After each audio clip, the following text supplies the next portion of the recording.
Joget kok iso kram. Yayi Panji Daya.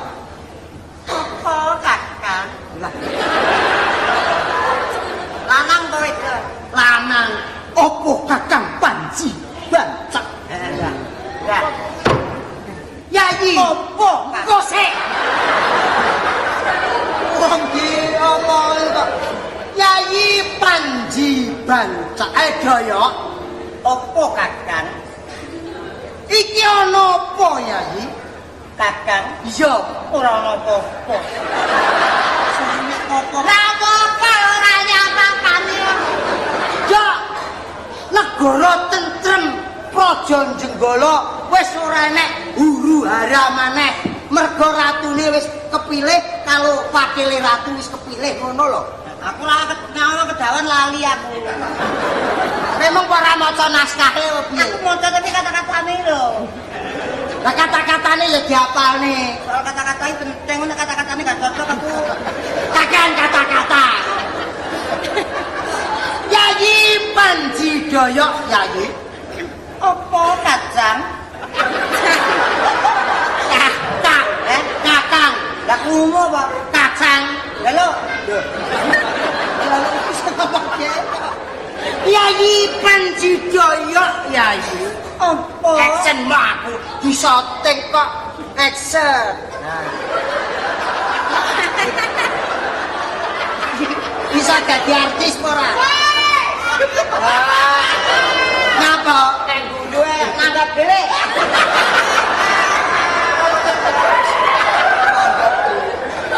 Ya, pamane aku sing niku Yayi Panji Daya. Lah opo to Kakang? Jadi ekspresi kita itu supaya dilihat dari sana itu kelihatan bagus. Malah ngedeki. Opo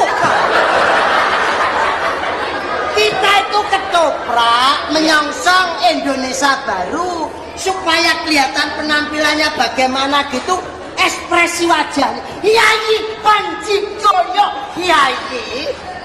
Opo Kakang? Kepiye parartane praja Jenggala? Yayi. Opo kabeh padha tentrem? Yayi. Aku di. Karo kancane dhewe kok wedi. Aku rumahku kaya gembama. Kowe saiki aku sing dadi kowe. Aku sing dadi Dayoke.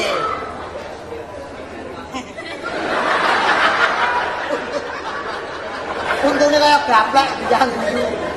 Ya kowe. Kak. Yayi, Yayi. yayi ning aku yayi rajak maju. Lah mang. Kowe iki nyunggi apa dijane kowe? Abok ora yo. Gak nyapot. Wong ora ngene ya lucu lho. Ben ketok koprake goblok. Mangan iki muni ngene. Piye? Tapi mas bagian gak kasih tai lalat. Wah, gak usah ini udah ada tai kucing aku. Lah, kowe sing dadi Dayoke. Bancake. Kakang Yayi. Yayi Panji Tengkorak.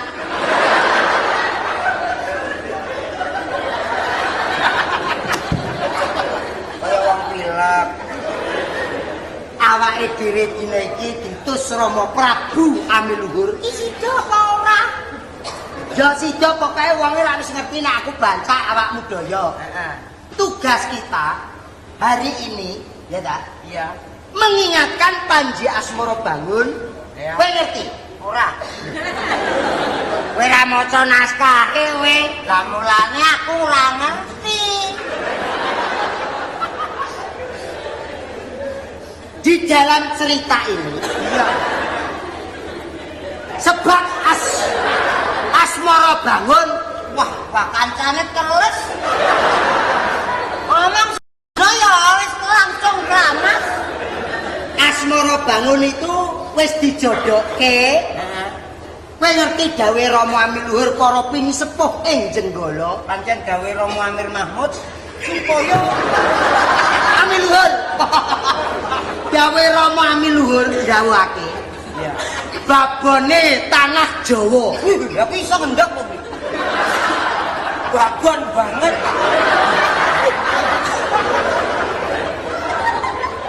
Tekse sing bisa ngandhut wahyuning Gusti, wiji sejati sing besok ngratoni tanah Jawa. Kuwi ora liya, Asmara Bangun kudu dhaup karo Galuh Candrakirana. Kaya-kaya wis jodone Kakang. Yayi, Kakang. Kakang. Nah, ya Kakang ya Yayi. Yes, sembarang lah. Kuwi wis dadi jodone mongko ngerti. Wis pirang pisowanan Asmara Bangun ora sowan marang ngersani Rama Prabu Aminuhur. Mongkok. Mongko. Mongkok nih mongkok. Kamangka. Oh mongkok. Nah, kamangka. Dina iki awake dhewe didhawuhi ditugaskan sama Rama supaya ngelekake Asmara Bangun aja gandrung karo putri kepatihan anake Paman Patih Kudana Susila. Alah anake anak sing memper. Alah. Cah loro kae lho ngesti karo. Apa piye ta? Alah. Anake Patih Kudana Karsa cah loro ngesti karo ngreni. Alah. Kowe wis ro ta? Wis ro. Lah ya jelas urung ta. Engkel ta. Mlebu ing layang kabar terbitan Jenggala. Heeh. Kuwi Anu mlebu Madiun Pos kuwi. nah, para kuli disket kuwi, kuli tinta kuwi nulis menawa ayune ngreni karo Ngesti iki ngampe iso milut. Artinya tegese iso gawe Asmara Bangun ki betah ning kepatihan. Kalau nggak salah itu furornya Merdeka itu. Lah dina iki kesalahane Kudana Warsa ning kene. Apa? Berarti dhek pengen merong kampuh jingga ngurungi Asmara Bangun supaya anake ben dipek bojo ratu besok. Ah, iki aku iso niteni. Kowe kuwi jelas biyen bekase panjak. Kok iso panjang? Angger ngomong kok mesti ngene, Ngomong ki nek gak nganggo ngene ora penak aku. Ngomong ya. Serawean. Ora usah serawean, sing dirungokne atau yang didengarkan itu kan modulasinya. Ayo Lah, Dan. lah kowe ngertenono.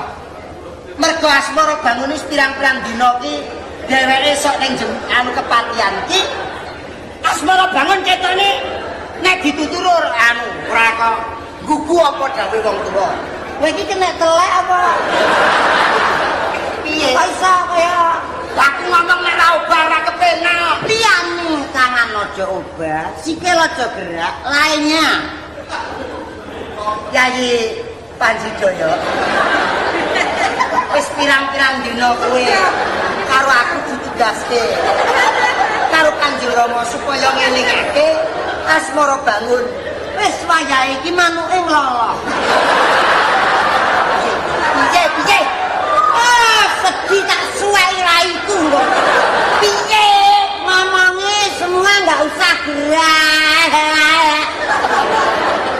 Yayi, pekarane iki dina Asmara Bangun iki ana kepatihan iki Kulino ge ndelok ndok.